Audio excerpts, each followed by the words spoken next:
Gracias.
Bueno, buenas tardes. Hemos llegado a la última charla del Congreso. Estamos muy gustosos de presentar al doctor Amadeo Esposto, infectólogo que nos va a presentar vacunación en enfermedades reumáticas autoinmunes. El doctor Amadeo es especialista jerarquizado en medicina interna, especialista en infectología, ex jefe del Servicio de Infectología del Hospital General San Martín de la Plata, ex profesor libre de la Cátedra de Medicina Interna de la Facultad de Ciencias Médicas de la Universidad Nacional de La Plata. Con ustedes el doctor Amadeo. Bueno, muchísimas gracias. Gracias, Cristina, por la presentación. Vamos a compartir la pantalla. Primero agradecer a todos los organizadores por esta delicadeza de haberme invitado y bueno, y de poder compartir con ustedes un poco esta situación que puede ser interesante, como el tema de la vacunación en los pacientes con enfermedad autoinmune. Bueno, vamos a empezar diciendo que, bueno, estos son mis conflictos de interés. Como ya hemos charlado hoy a la mañana, las enfermedades de tipo reumáticas, las infecciones son la primera causa de mortalidad. Algunas de ellas son inmunoprevenibles. Cuando creamos en el servicio de infectología el consultorio del huésped inmunocomprometido, no HIV, no oncohematológico, donde ya teníamos bien organizado eso, quisimos prestarle atención a los protocolos de los otros pacientes inmunocomprometidos.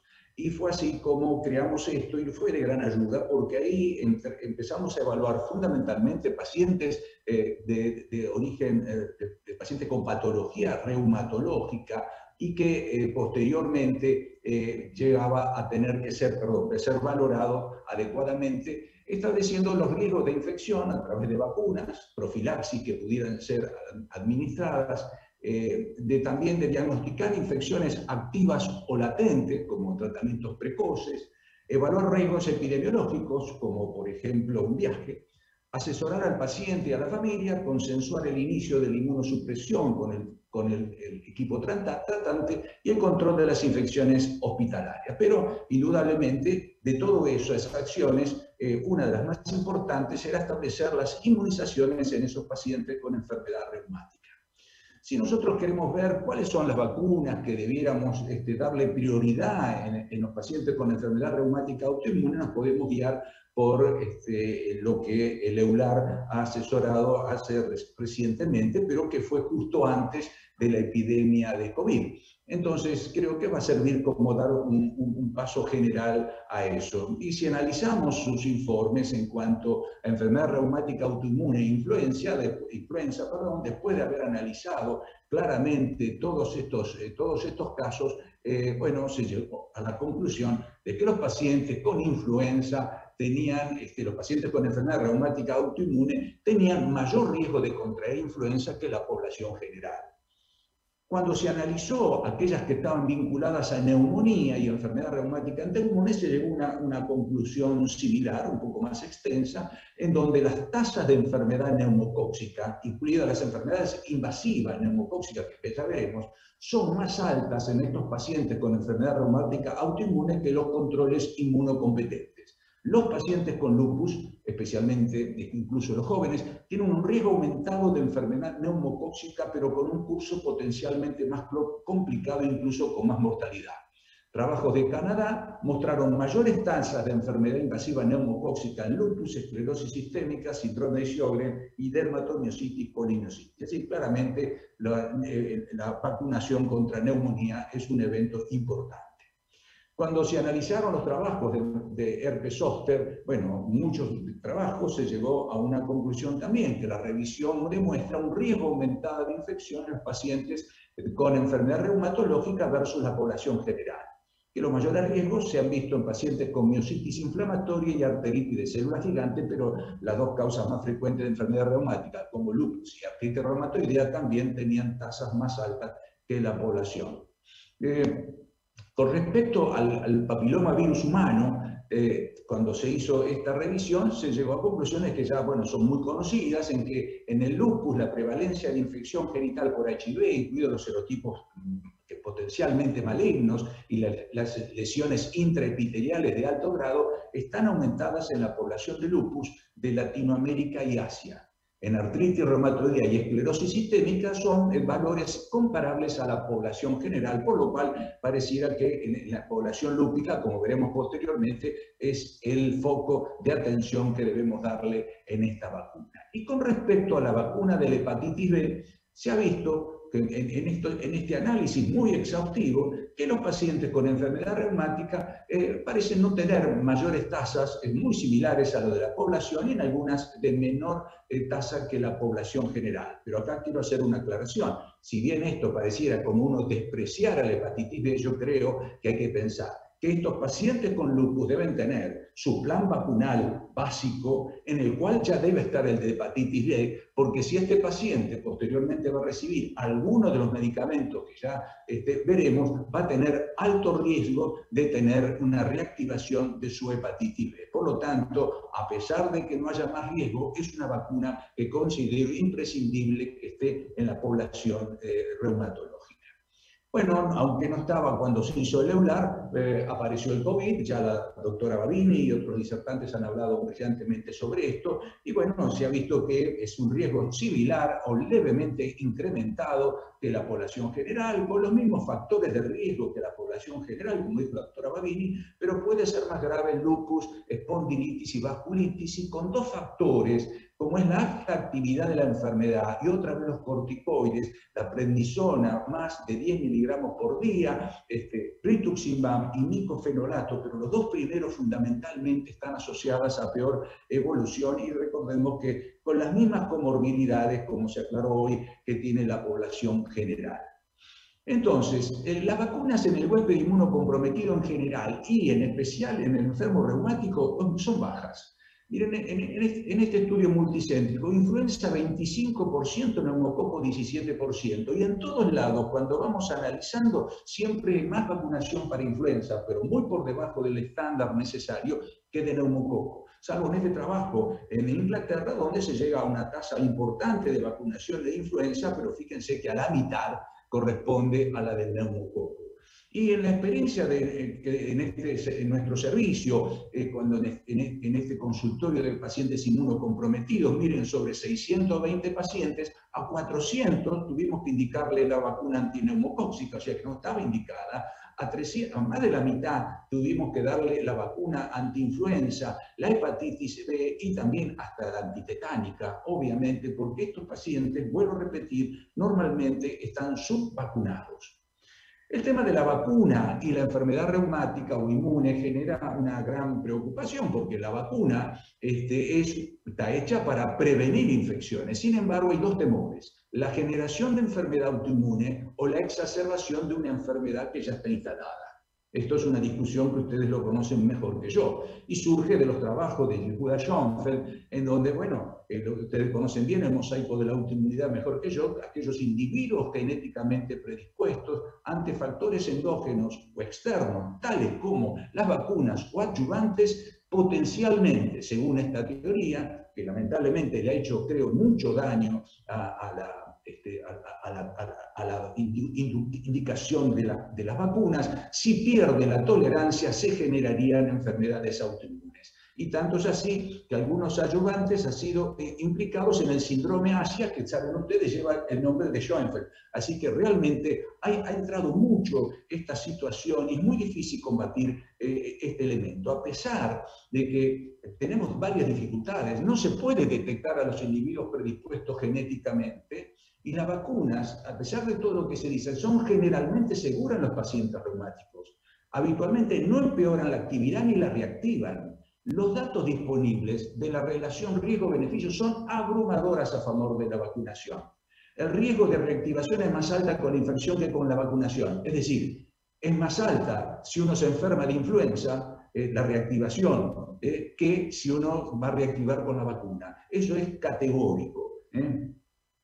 Con respecto a las vacunas en sí, el esquema vacunal, tal cual lo recomienda el EULAR y lo comparto plenamente, debe ser un esquema individualizado, compartido entre el médico de cabecera, el equipo reumatológico y el paciente, explicándole los riesgos y beneficios.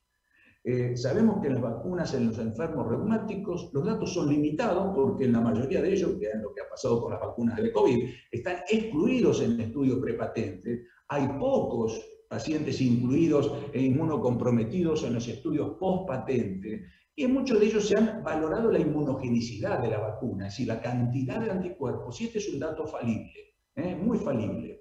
falta más trabajo sobre la efectividad de la misma, es decir, de la capacidad de prevenir infecciones en el grupo específico de pacientes reumáticos. Siempre riesgo versus beneficio. Cuando hablamos de vacunación del enfermo reumático, tenemos que hablar de la vacunación, obviamente, del paciente, del entorno familiar, del personal sanitario y también la prevención de los viajes. Con respecto a eso, ¿por qué? Para crear el capullo de protección al individuo que por ahí no puede ser vacunado o es vacunado y sabemos que va a tener una deficiente formación de anticuerpos. Entonces su entorno debe estar, entorno familiar y sanitario, debe estar preparado para no ser el vector de esas enfermedades. Por eso el entorno familiar tiene que recibir las vacunas que correspondan, es decir, la vacuna de influenza, inclusive de gérmenes vivos atenuados como rotavirus en los niños, pero por supuesto el paciente reumatológico inmunocomprometido no podrá estar en contacto con la parte de la materia fecal de ese bebé, no podrá cambiarle los pañales, en fin, la higiene, etcétera, etcétera, porque se elimina por materia fecal. La varicela y el herpes zóster, a pesar de ser vivos atenuados, sí pueden ser recibidos por el entorno familiar y no hay mayores riesgos para el paciente. Sí, lo que está absolutamente contraindicada es la vacuna oral contra polio, que sabemos que se elimina por materia fecal y puede dar una polio vacunal muy, obviamente gravísima. Y con respecto a los viajes, hay que tener en cuenta que las vacunas inactivadas del calendario están todas autorizadas y que de la fiebre amarilla, en primera instancia, no. En primera instancia porque hay múltiples excepciones que ha pasado donde no ha habido gran repercusión en los pacientes reumatológicos, pero en primera instancia hay que tener mucha precaución de esto. Las vacunas las dividimos en dos grandes grupos, las inactivadas y las activas atenuadas. En las inactivadas incluimos las vacunas disponibles actualmente de SARS-CoV-2. ¿Y por qué ponemos un signo de interrogación en las vivas atenuadas? Bueno, porque estas son vacunas con la potencialidad de poder llegar a producir una enfermedad vacunal en el paciente inmunocomprometido. Entonces, podemos decir que las vacunas inactivadas tendrán el mismo perfil de seguridad en los enfermos reumáticos que en los pacientes inmunocompetentes, pero que las vacunas vivas atenuadas en primera instancia no deben administrarse. En primera instancia. Quiere decir que hay excepciones y algunas de esas excepciones vistas en la literatura, especialmente tomadas obviamente de reumatólogos infantiles, en que la triple viral, la vacuna de varicela y la del herpes zóster ya en adultos, en mediana inmunosupresión, a pesar de ser vivas atenuadas, podrían darse con la relativa seguridad en individuos reumáticos con mediana inmunosupresión. No podemos saber antes de la vacunación qué pacientes van a responder bien o van a responder mal. Lo sí, hay dos bases de que ya se ha dicho hoy en varias oportunidades en las distintas charlas. Lo mejor que podemos tener es que haya baja actividad de la enfermedad y la menor inmunosupresión posible. El paciente en esas condiciones tendrá una respuesta inmunológica a las vacunas potencialmente mejor. Miren ustedes esta interacción caótica que tenemos entre las distintas vacunas y las distintas terapéuticas. Es muy difícil hacer un seguimiento de ese tipo, así que vamos a tratar de hacer una cosa más sencilla, sabiendo que los fármacos inmunomoduladores actúan sobre la actividad de la enfermedad, para eso lo estamos dando. Nos predispone a infecciones como riesgos de infecciones, como hemos hablado a la mañana, y también puede interferir con la respuesta a las vacunas. La inmunosupresión ha sido analizada por la ICSA, el Instituto de Infecciones americanos, como de alta inmunosupresión y baja inmunosupresión. Miren ustedes que se considera de bajo nivel de inmunosupresión, eso que dijimos que podrían permitir utilizar las vacunas vivas atenuadas, es cuando la prednisona se utiliza a dosis menores de 20 miligramos día, más de 14 días o días alternos, el metotrexato y la azatioprina a esa dosis. Pero el alto nivel de inmunosupresión, miren lo que significa, a qué nivel está. Estamos hablando de trasplante de órganos sólidos, médula ósea, la prednisona diaria a más de 20 miligramos, más de 14 días, y todos los biológicos en general, aunque después en estos hay excepciones, como mostramos hoy a la mañana, generan un altísimo nivel de inmunosupresión que pueden bloquear claramente la respuesta de anticuerpos y también generar la posibilidad de que la vacuna dé efectos adversos. En líneas generales, nosotros podemos decir que los glucocorticoides a más de 20 miligramos día se ha demostrado que interfiere con la vacuna de la influenza. El metotrexato también con la influenza y neumococo. Y ha habido una experiencia en donde la discontinuación temporal de metotrexato por 2 semanas post vacunación aumenta 20% la respuesta de influenza. Esta experiencia ha sido también, vamos a verlo, colocada como recomendación para la vacuna del COVID. El abatacept y rituximab dan disminución de inmunidad humoral a las vacunas, por eso también las vamos a ver en ese gráfico de las vacunas del COVID, y los inhibidores de la JAK producen respuesta contra la vacuna conjugada neumocóxica, por lo cual es otro grupo con el cual hay una cierta prevención de tener que regular en la administración según las dosis utilizadas y las drogas utilizadas. Hidroxicloroquina, sulfasalacina y leflunomida parecieran no tener mayor trascendencia, problema en esto. Ahora, eso sí, claramente no podemos privilegiar la vacunación por sobre la necesidad de iniciar el tratamiento inmunosupresor si este es urgente. Obviamente, no podemos poner en vida el riesgo en vida de la paciente por dar una vacuna, por más importante que sea. ¿Cuáles serían los tips que creo que son más circunstanciales y más importantes? Debemos vacunar lo más cerca posible al diagnóstico. Vacunar de ser posible antes de la inmunidad, de la inmunosupresión y de la enfermedad estable, por lo que dijimos hoy. En las vacunas vivas se están replicando en el lugar de aplicación unas 3 semanas. Por lo tanto, la inmunosupresión debe empezar 4 semanas después de haberse aplicado la vacuna viva y evitar dentro de las 2 semanas de iniciada la inmunosupresión, porque es el momento de mayor inmunosupresión de la droga. Así que esto es un dato muy importante para vacunas vivas. En aquellos pacientes estamos hablando que podemos darlo al principio del diagnóstico y con enfermedad estable y antes de la inmunosupresión. Las vacunas inactivadas, en el lugar de administración, van a tardar unas 2 semanas antes de la inmunosupresión. Por lo tanto, necesitamos administrarla 2 semanas después para que pueda generar la inmunosupresión, para que pueda generar anticuerpos. Se puede administrar vacuna inactivada durante la inmunosupresión, pero vamos a tener menor respuesta. Pero muchos pacientes ya están inmunosuprimidos. ¿Qué hacemos? ¿Se puede discontinuar el tratamiento inmunosupresor? Ajá. Es muy difícil y yo les pongo lo que dicen las guías, inclusive la guía latinoamericana. Los corticoides necesitaríamos descontinuarlos un mes. Es todo un tema, ¿no es cierto? Las inmunoglobulinas, drogas citotóxicas, los agentes alquilantes, 3 meses. Los biológicos, 4 vidas medias, y el rituximab 6 meses después de la última infusión, pero 1 mes antes del próximo. Es todo un tema de poder hacer. Y con el rituximab, a pesar de todas las cosas que se hagan, en general las posibilidades de buena respuesta de las vacunas son bastante pobres.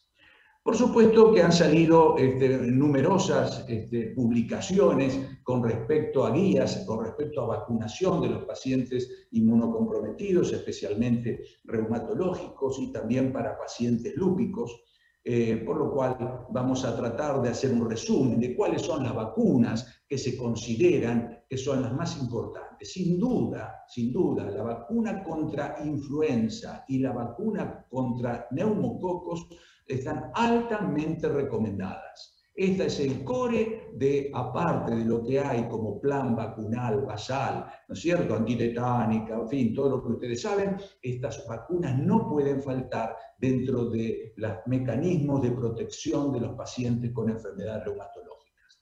Herpes zóster puede ser considerada, vamos a hablar algo de eso, anti-HPV, puede ser considerada, yo creo que sí, es una vacuna que debe ser considerada, aunque hay algunos trabajos que dicen que hay algunos riesgos, bueno, y lo demás, hepatitis B, etc. Pero vamos a empezar entonces por la vacuna de la gripe, porque dijimos que está incluida dentro de los pacientes con inmunodeficiencias congénitas o adquiridas, Y entonces es indudablemente un grupo que se beneficia con esta administración porque ya dijimos, tiene mayor riesgo de enfermar, tiene una mayor morbilidad, la influenza en el paciente reumático, tiene una excreción viral prolongada y la vacunación produce una disminución del riesgo de complicaciones en el enfermo reumático, o sea que no hay duda de su utilidad. La vacuna de influenza, como ya hemos dicho, se ve interferida, por lo menos por 3 drogas demostradamente: glucocorticoides, metotrexato y rituximab. Y estas son las distintas vacunas que hay. La habitual son las vacunas inactivadas trivalentes, de dosis estándar y altas dosis y otras con adyuvantes, y las vacunas cuadrivalentes, que son a dosis estándar, a altas dosis, adyuvantadas, y una viva atenuada que está contraindicada en los pacientes que tienen enfermedad reumática o inmunocomprometidos. Entonces, en estas vacunas, la trivalente tendrán 2 linajes A y un linaje B, y en la cuadrivalente se le agrega un nuevo linaje, que son de los linajes que han circulado, se suponen que van a circular por el lado que vamos a indicar la vacuna. Esto es lo que está recomendado por la Organización Mundial de la Salud para el hemisferio sur, o sea, lo que estamos aplicando en este año. Trivalente o cuadrivalente, la cuadrivalente lo único que hace es agregarle un linaje más de protección a la vacuna. ¿Qué significa tener vacuna antigripal tri o cuadrivalente con dosis altas? Tiene 4 veces el contenido de cada virus comparado con las vacunas clásicas de dosis estándar.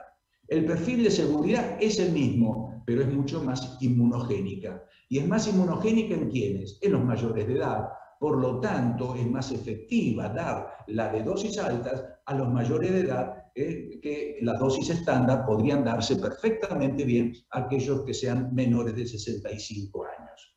En enfermedad reumática se ha demostrado que comparando la artritis reumatoidea con vacuna antiinfluenza cuadrivalente en dosis estándar versus trivalente con altas dosis, hay una mayor inmunogenicidad con vacuna trivalente con altas dosis, por lo cual, volvemos a decir, también en artritis reumatoidea, en mayores de 65 años, podría estar indicado con mayor fortaleza la vacuna con altas dosis por la mayor posibilidad de inmunogenicidad.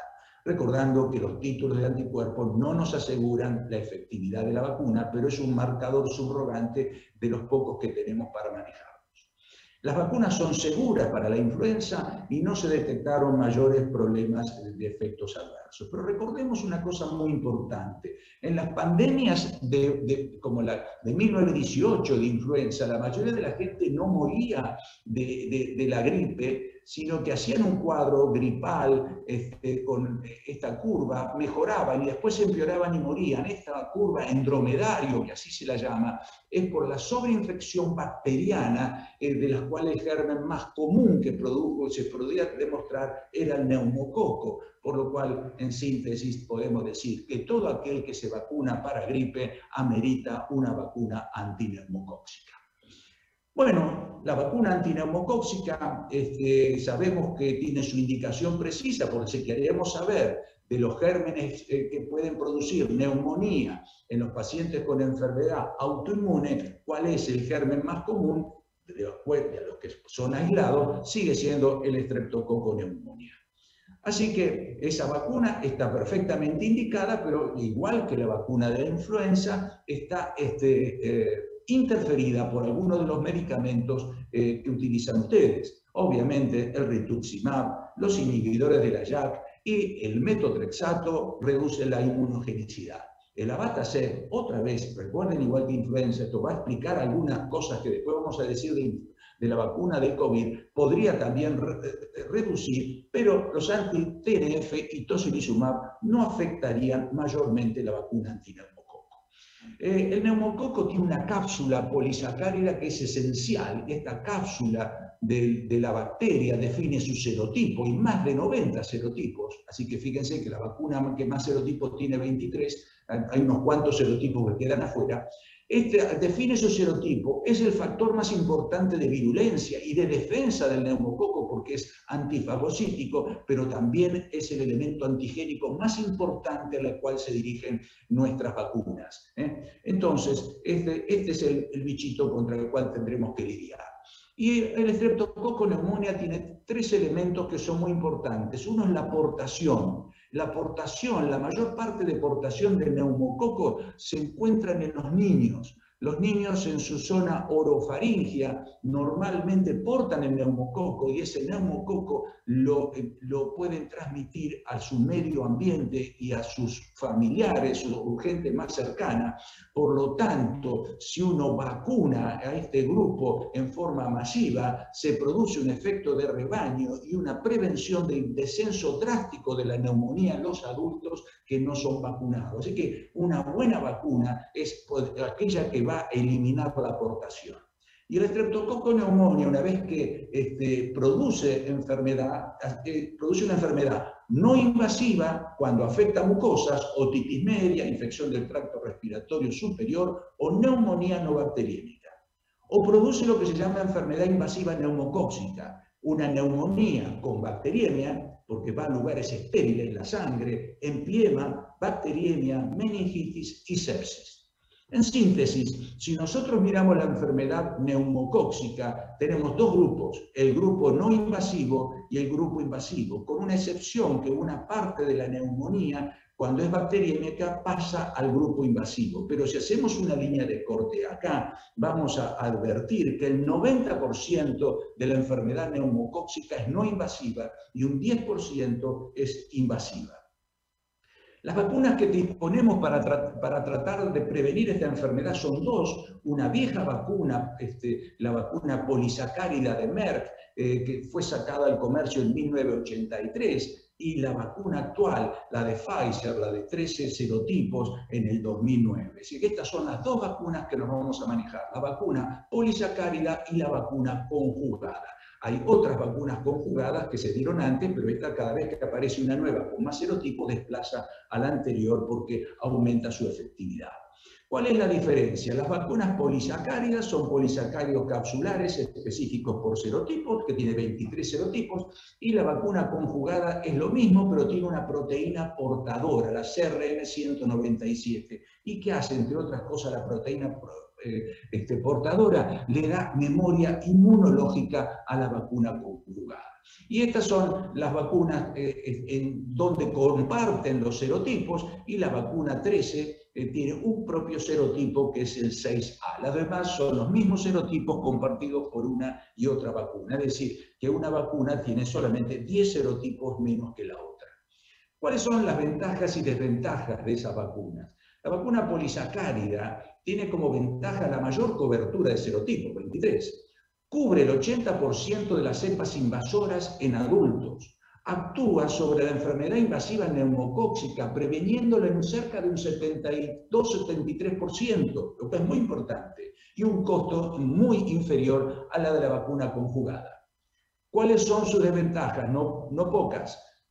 Así como tiene una buena acción sobre la enfermedad invasiva neumocóxica, tiene una pobre prevención de la neumonía.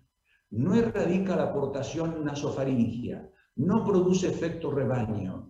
Tiene hiporreactividad, es decir, si nosotros después de esta vacuna damos otra posteriormente, la próxima va a tener menor efectividad y eso lo vamos a ver en el esquema secuencial. Pérdida de respuesta inmune con el tiempo. Antes se decía hay que dar cada 5 años. Se demostró que no era necesario porque no aumentan los anticuerpos porque se va perdiendo efectividad. No tiene efecto memoria y no es inmunogénica en menores de 2 años, por eso no se daba en los niños. ¿Y qué tenemos como ventajas y desventajas de la 13 valente? Bueno, por un lado, la mayor inmunogenicidad que ahora veremos es inmunogénica a partir antes de los 2 años, por eso se puede dar a los niños. Tiene eficacia tanto contra la neumonía como para la enfermedad invasiva neumocóxica. Produce efecto rebaño, que ya veremos, erradica la portación y tiene efecto memoria, no poco. De desventaja, menor cobertura de serotipos y el costo mayor. Fíjense esta situación que se da, una situación donde si damos primero la 23 y después la 13, estamos analizando la inmunogenicidad. Fíjense la inmunogenicidad, estable y poco evidente. Pero miren ustedes cuando dan primero la 13 y después la 23, como debe ser. La inmunogenicidad para todos los serotipos prácticamente es mucho mayor. Y esto hay que tenerlo en cuenta. Pero también hay que tener en cuenta que la 23 cubre 30% más de serotipos que la 13. Eso es un dato no despreciable. Entonces tenemos el síndrome de la sábana corta. Tenemos una vacuna que cubre más serotipos y una vacuna que tiene menos serotipos pero es más inmunogénica. Y eso es lo que nos da la base racional del esquema secuencial en base a lo que hemos hablado. La vacuna 23, dijimos, es efectiva para la enfermedad neumocócica invasiva, pero no tanto para la neumonía, y brinda amplia cobertura para la mayoría de los serotipos que producen enfermedad grave. La 13, en tanto, actúa contra la neumonía y actúa también para la enfermedad invasiva neumocócica. Siempre la 23 y la 13 para los serotipos que tiene la vacuna. Para los que no tienen la vacuna, ahí no hay posibilidad de protección. La suma de esto es lo que establece lo que es el esquema secuencial. Es decir, mayor inmunogenicidad por la 13, mayor cobertura de serotipos por la 23, eficacia para prevención de la neumonía por la 13 y eficacia para prevención de enfermedad neumonía invasiva, que son tanto la 13 y la 23. Y ya vimos que dar antes la 13 y después la 23 es lo que le da la base racional del esquema secuencial. Por eso, y esto es tomado del Ministerio de Salud de nuestro país, de la República Argentina, en donde los pacientes de alto riesgo se debiera inducir a dar la 13 valente primero a las 8 semanas. Miren que en el huésped inmunocomprometido no se espera los 12 meses, a las 8 semanas dar la 23. A los 5 años, el único refuerzo que se da de la 23 y solo cuando pasa a los 65 se da nuevamente la 23 y se acabó. Por ahora es el esquema hasta hoy y como verán la 13 no se repite en ningún momento salvo en los trasplantados de médula ósea. Y un dato muy interesante, fíjense que cuando se empezó a dar en forma rápida a los niños la vacuna conjugada, que ya estaba precedida por las anteriores, cómo empieza a bajar notoriamente los casos de neumonía en los adultos no vacunados por los serotipos vacunales. Y que ahora empieza lamentablemente a aparecer nuevamente un rebrote, pero ¿de qué? De justamente los serotipos no incluidos en la vacuna 13 valente. Por lo tanto, lo que viene pronto es esto, es decir, las nuevas vacunas conjugadas, que son claramente mejores que las polisacáridas, con mayor cantidad de serotipos. Cuando aparezcan estas vacunas, ya se verá cuál será el esquema de vacunación más eficaz. Aunque, bueno, dijimos que no estaba en lo que recomendaba el EULAR, la realidad del COVID se implantó, entonces tenemos que hablar sobre esto. Y obviamente los pacientes con enfermedad reumatológica, la ACR y todos los grupos consideran que el paciente reumático debiera incluirse dentro de los pacientes prioritarios para ser vacunados. La salvo alergia, no hay conocimiento de otras contraindicaciones en enfermedad reumática y la respuesta vacunal se espera que sea atenuada por la enfermedad o por la medicación o la suma de ambos. También, como pasó con otras vacunas, los pacientes con enfermedad reumática fueron excluidos de los ensayos clínicos. No hay información disponible de efectos indeseables en la enfermedad reumática, aunque alguna cosa nuevita apareció, y tampoco sobre su efectividad. ¿Qué es lo que salió en una encuesta muy interesante? Que la gente que iba a ser vacunada con enfermedad reumática tenía miedo de riesgo de reactivación, y creo que muchos médicos también, eso es lo penoso. Riesgo de inducción de enfermedad autoinmune, que había voluntad de vacunarse solo en el 60% de los pacientes y que el asesoramiento médico aumentaba un 20% la aceptación. Miren qué importancia tiene la proacción de la medicina en esto. Obviamente que van a haber una serie de circunstancias en las vacunas para el COVID como en otras. Conocemos aspectos parciales, no vamos a poder aplicar a toda la población hasta que pase bastante tiempo, y de las aplicadas no podemos asegurar, porque ninguna vacuna se puede asegurar un 100% de eficacia, y algunos pacientes vacunados pueden no responder a la misma como los huéspedes inmunocomprometidos. El vacunado puede no enfermar, pero puede portar el virus en sus mucosas. Y puede también enfermar. Obviamente, el presidente de mi nación se enfermó después de las 2 dosis de Sputnik, lo que sí que fue leve. Y la duración de la protección no se sabe con exactitud, ni de la enfermedad ni la de la vacuna. Por lo tanto, son cosas que iremos aprendiendo. Esto es lo que el Colegio Americano de Reumatología ha dado como guía de qué hacer con los medicamentos para optimizar la vacunación. Como vemos, el gran grupo de medicamentos, entre los que está la sulfasalazina, la leflunomida, prácticamente la gran mayoría de los biológicos, incluido la prednisona a altas dosis, y miren esto que es muy llamativo, a una dosis equivalente de prednisona más de 20 miligramos, sin modificación del tratamiento. Pero ojo que esto no hubo, y hay un llamado de atención en el original, no hubo ahí unanimidad en el criterio. Pero dijimos, en gran mayoría no hay que hacer nada, pero en el metotrexato, en inhibidores de la JAK, en la ciclofosfamida endovenosa, en el abatacept subcutáneo o endovenoso y en el rituximab, sí hay que hacer ajustes que obviamente ustedes los conocen mejor que yo y tenemos la fuente para tener al lado del consultorio para decir qué tenemos que hacer con cada paciente. Dije en una parte que no había muchos datos al respecto, pero han empezado a aparecer algunos datos de vacunación, especialmente con la vacuna de Pfizer, de RNA mensajero, y los pacientes que tienen enfermedad reumática y son tratados con biológicos. Miren ustedes, muestran que tienen una respuesta sólida de anticuerpos. Los pacientes con enfermedad autoinmune que reciben metotrexato de base logran una respuesta adecuada en solo 62% de los casos. De manera similar, los pacientes con enfermedad inflamatoria que reciben metotrexato no demuestran un aumento de la activación de células TCD8, es decir, la inmunidad celular, lo que nos queda si fracasa la inmunidad, tampoco pareciera ser buena. Por lo tanto, la conclusión de este trabajo que hoy mostró también la doctora Babini es que dicen, bueno, habrá que adecuar la estrategia del metotrexato, y así está en la ACR, justamente de suspender una semana, etcétera, etcétera. Es decir, que esto le daría un aval. Sin embargo, otro trabajo muy reciente, publicado por Führer y colaboradores, mostraba que la vacuna Pfizer obviamente tenía una respuesta más baja que los enfermos menores en pacientes con enfermedad reumática. Pero miren esto, los biológicos e inhibidores de la JAK no la alteran. Al revés de lo que decíamos, que la JAK lo podía alterar y así la ACR lo induce a su cambio. Leve afectación por metotrexato y moderadamente afectada por glucocorticoides, abatacept y micofenolato, y severamente afectado, como corresponde, por rituximab. Estos datos contradictorios harán que, bueno, en algún momento se tendrán que poner de acuerdo los reumatólogos para asesorarnos en esto, porque este trabajo termina diciendo que la mayoría de los DIMARS, incluyendo metotrexato, biológicos, anticitoquinas e inhibidores de la JAK, pueden continuar con la administración de la vacuna de Pfizer. Considerar detener el tratamiento con micofenolato y abatacept, especialmente si están combinados con metotrexato. Los resultados no avalan la suspensión de metotrexato e inhibidores de la JAK como está recomendado por la ACR.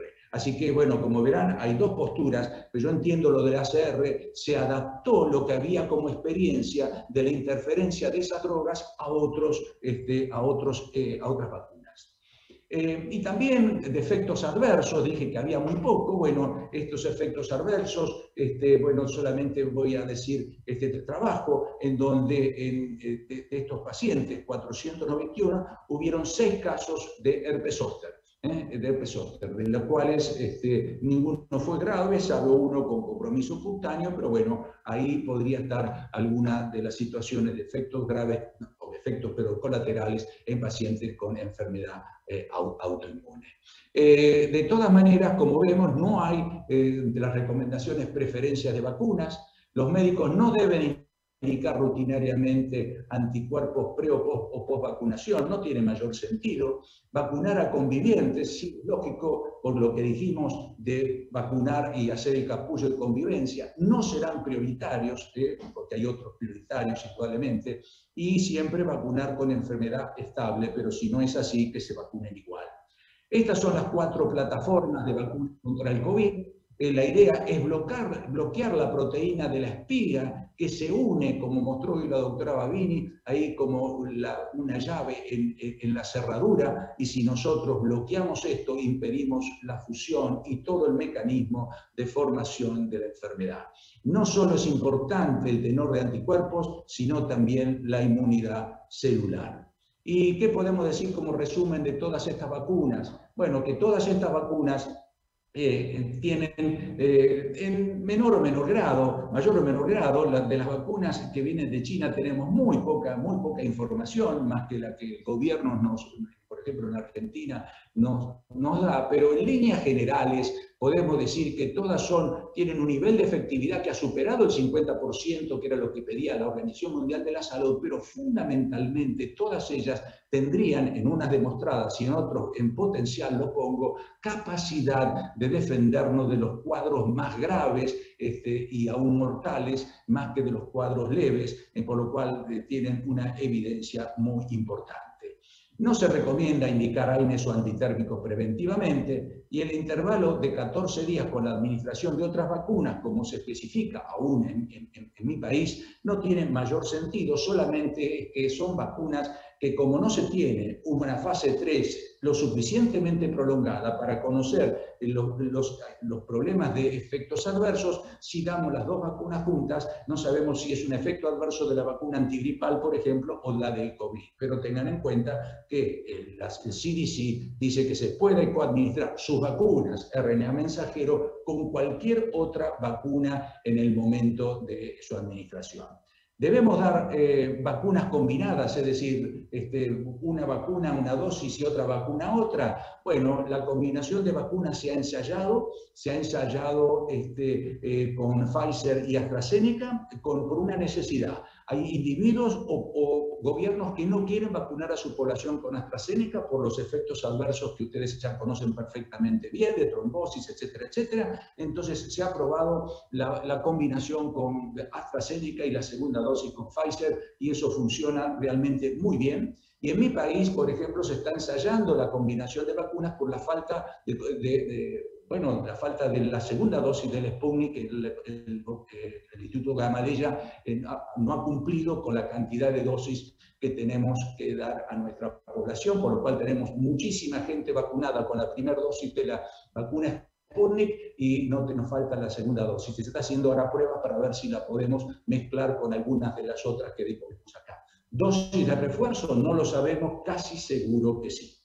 Y ahora nos quedaría lo de HPV, pero creo que quedaba como un suplemento, ya estamos en tiempo. Me parece que con esto dejaría las preguntas para las otras vacunas o para estas, para la parte de preguntas, y vuelvo otra vez a agradecerles la invitación y que aquellos que todavía un día sábado están hasta esta hora escuchando, y a los organizadores agradecerles enormemente su presencia y la invitación. Así que voy a dejar de compartir la pantalla. Muchas gracias.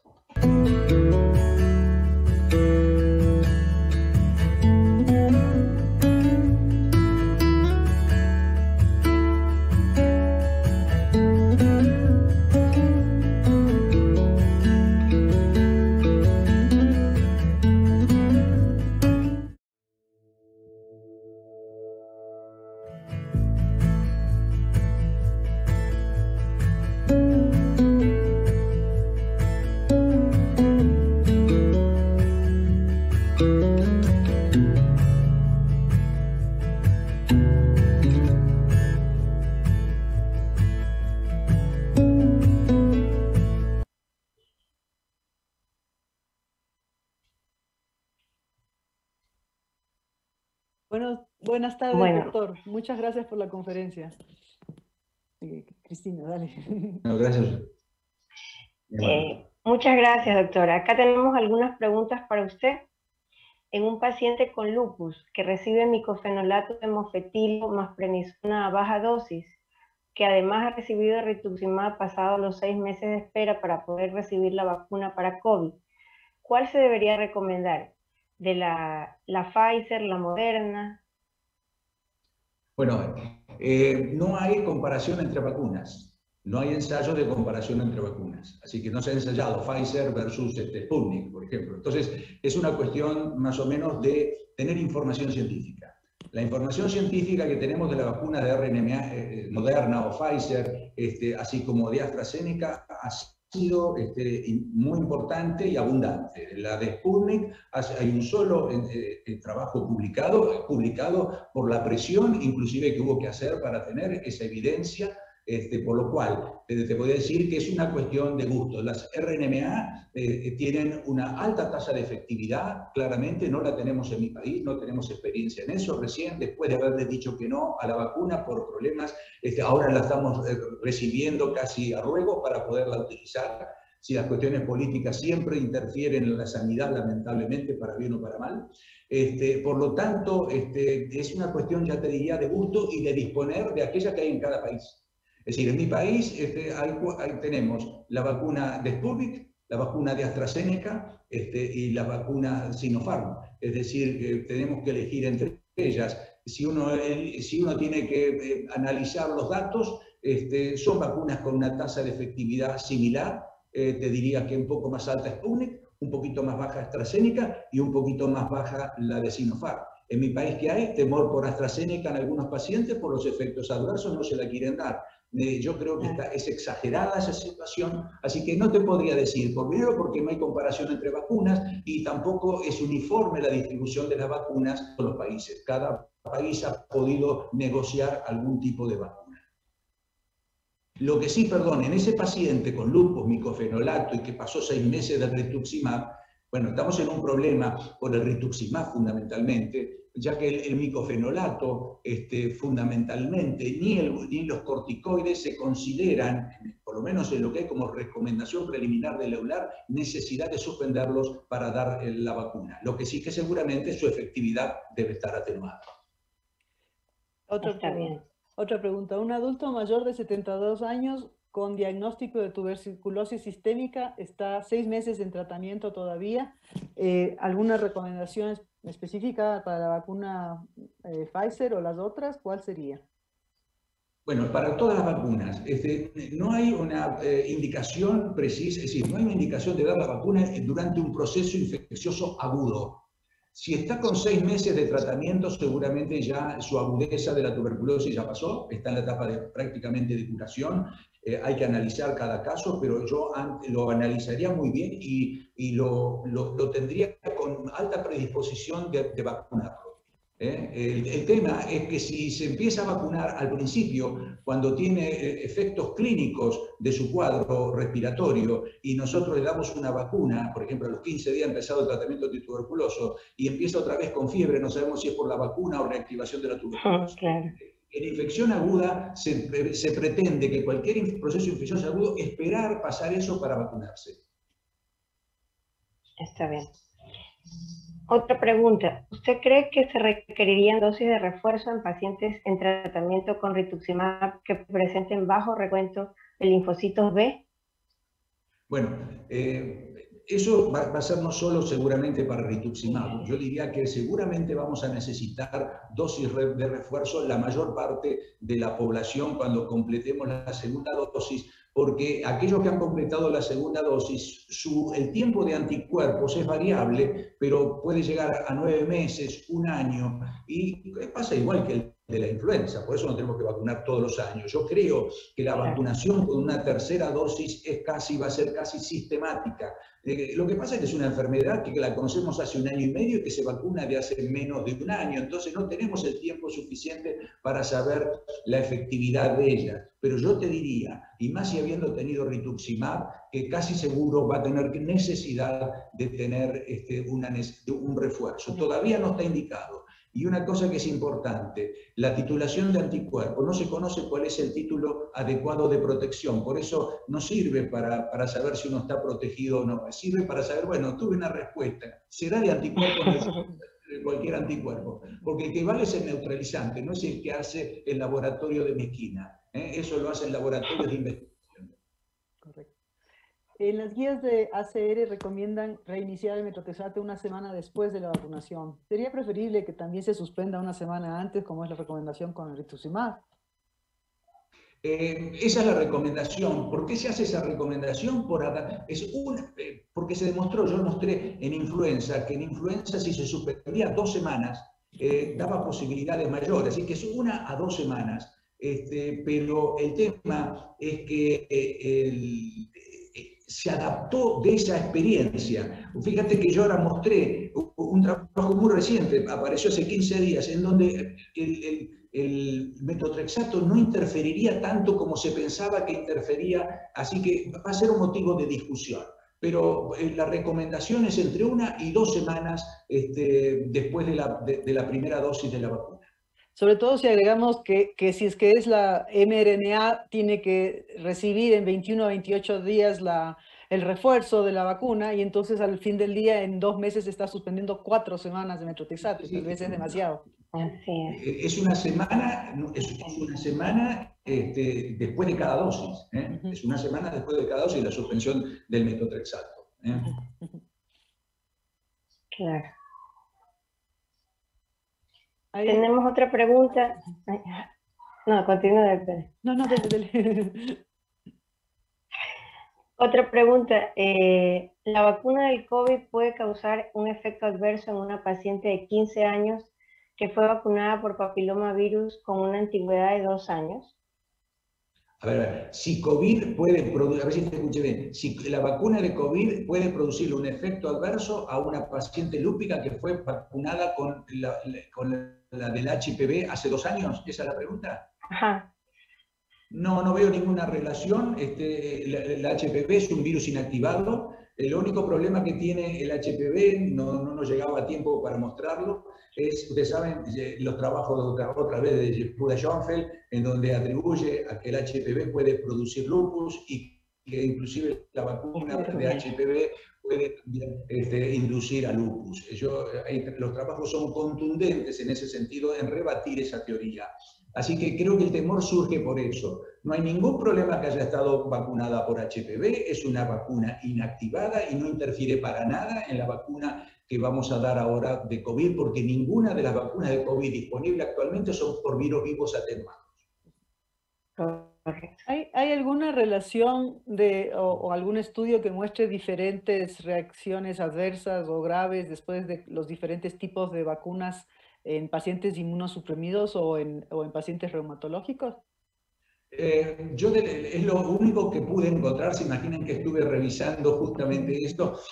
No hay mucho sobre eso. Yo creo, hoy hablaban de que el grupo GLADEL está haciendo una revisión y también Global Rheumatology está sumando datos de pacientes vacunados para tratar de ver esos efectos adversos, pero yo no he leído mayores efectos que del resto de la población. Yo mostré la posibilidad de herpes zóster, eso ha pasado también con otros, y tampoco se tiene muy claro cómo establecer la relación entre que ese es un efecto de la vacuna o no vacunal.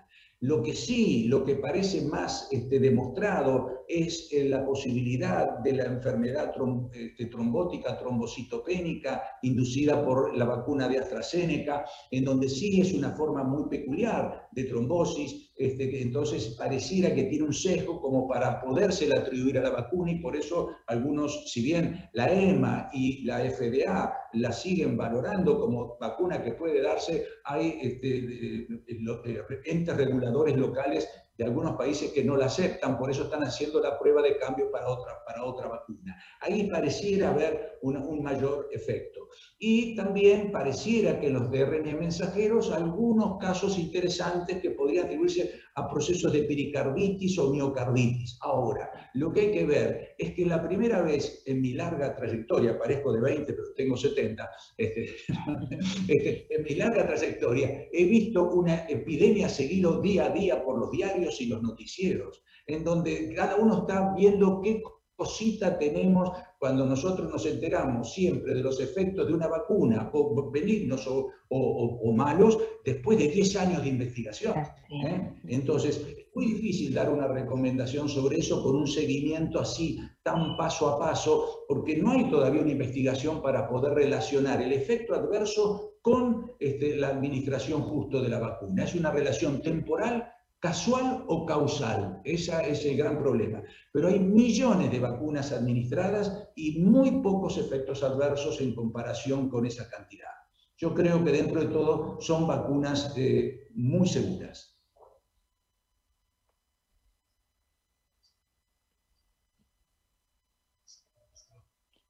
Estoy viendo, algunas se repiten.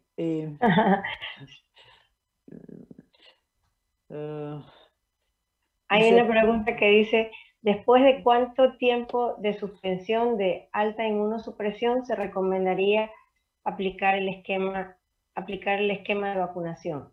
No, aquí eso es lograr la menor inmunosupresión sin que se reactive la enfermedad. Es decir, lo peor que podemos hacer es que estemos disminuyendo, supongamos, los corticoides. Queremos llegar a la menor dosis posible de corticoides, pero hoy se reactiva la enfermedad. Sería lo peor. Tenemos una enfermedad que se reactiva y tenemos una posibilidad que si lo vacunamos en el medio de la reactivación, la vacuna no sirva. Por lo tanto, habrá que adecuar esa estrategia a cada paciente con eso que ya dijeron en la charla anterior también. La menor inmunosupresión posible con la mayor estabilidad de la enfermedad. Daño haríamos muchísimo si por disminuir la inmunosupresión se reactiva la enfermedad. Sería imperdonable. Otro paciente con antecedente de tumor cerebral, hemangioblastoma cerebeloso, ¿se puede vacunar o corre el riesgo por ser ese tumor de origen vascular? En esa línea, si es que el paciente tiene policitemia, ¿debería utilizar aspirina previa a la vacunación? De hecho, no sé si la aspirina está recomendada ya. Hace un mes todavía no estaba recomendada, para evitar los efectos indeseables de trombos por la vacunación de AstraZeneca particularmente. Y todavía no hay una recomendación oficial. Por eso el tener un tumor de ese tipo no contraindica la vacunación. Y el uso de la aspirina todavía no se recomienda, ¿verdad?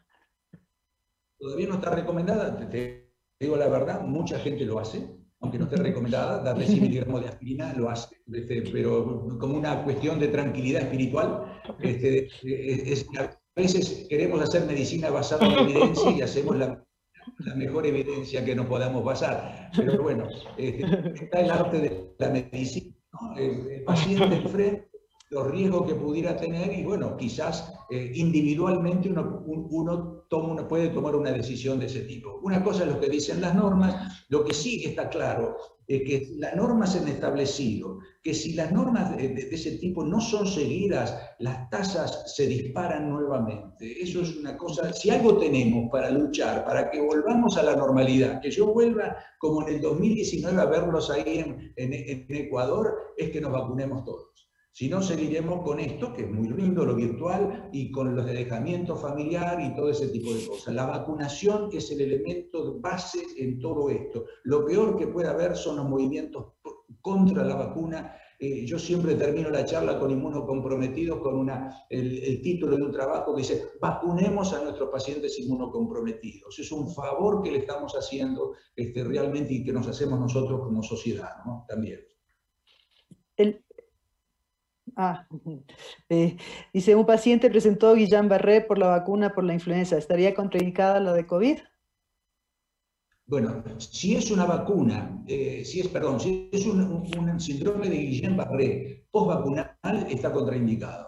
Es decir, cuando ha habido demostración de que el Guillain-Barré fue producido por vacuna, por una vacuna como la influenza, está contraindicado hacerlo. Si es un Guillain-Barré producido por cualquiera de las otras causas habituales, inclusive parasitosis, etcétera, no tiene contraindicación. Justamente la única es aquel con antecedente de Guillain-Barré postvacunal. Aunque todavía no está recomendado dar una tercera dosis en los pacientes que tienen inmunocompromiso o que no han podido suspender su tratamiento inmunosupresor, ¿recomendaría agregar una tercera dosis después de 2, 3 meses? No sé. Yo te diría que sí, ya dije más o menos lo que charlamos hoy del paciente ese complicado con rituximab. Es seguro que vamos a ir a una tercera dosis. Es decir, yo estoy seguro que va a ser, no la estoy indicando porque en mi país todavía la mayoría no recibió la segunda. Así que es muy probable. Una segunda dosis, haya que hacer un refuerzo. Y probablemente ese refuerzo sea con una dosis de una vacuna distinta. Porque lo que se ha visto es que puede ser complementario, muy probablemente eso. No está todavía indicada la tercera dosis en ninguna parte del mundo, aunque ya en Estados Unidos se está empezando a pensar ahora, ya en el 2022, empezar con la tercera dosis, pero todavía no hay indicación. Pero seguro que vamos a eso. Y me imagino que nos vacunaremos todos los años para la gripe y la dosis de un corona adecuado a la variante que esté circulando, probablemente. Probablemente que sí.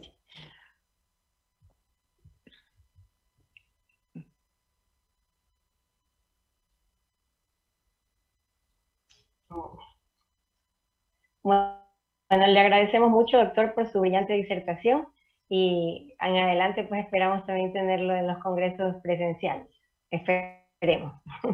De mi parte también muchas gracias y a toda la audiencia que se quedó con algunas preguntas sin contestar. Por suerte tenemos las redes sociales de la Sociedad Ecuatoriana de Reumatología, incluso las otras, la de Inmunología y Pediatría, y con gusto podemos ayudar también por ese lado a seguir completando las preguntas hasta que el doctor nos vuelva a visitar para darnos otra tan entretenida y actualizada conferencia. Gracias, doctor. Beatriz, Cristina, son muy amables, muy generosas, y también agradezco a las autoridades y a todos los asistentes por el hecho de haber estado escuchando la charla y todo este congreso interesante. Bueno, muchísimas gracias y sí, ojalá alguna vez nos volvamos a ver nuevamente en Ecuador, o aquí en la Argentina. También. Gracias.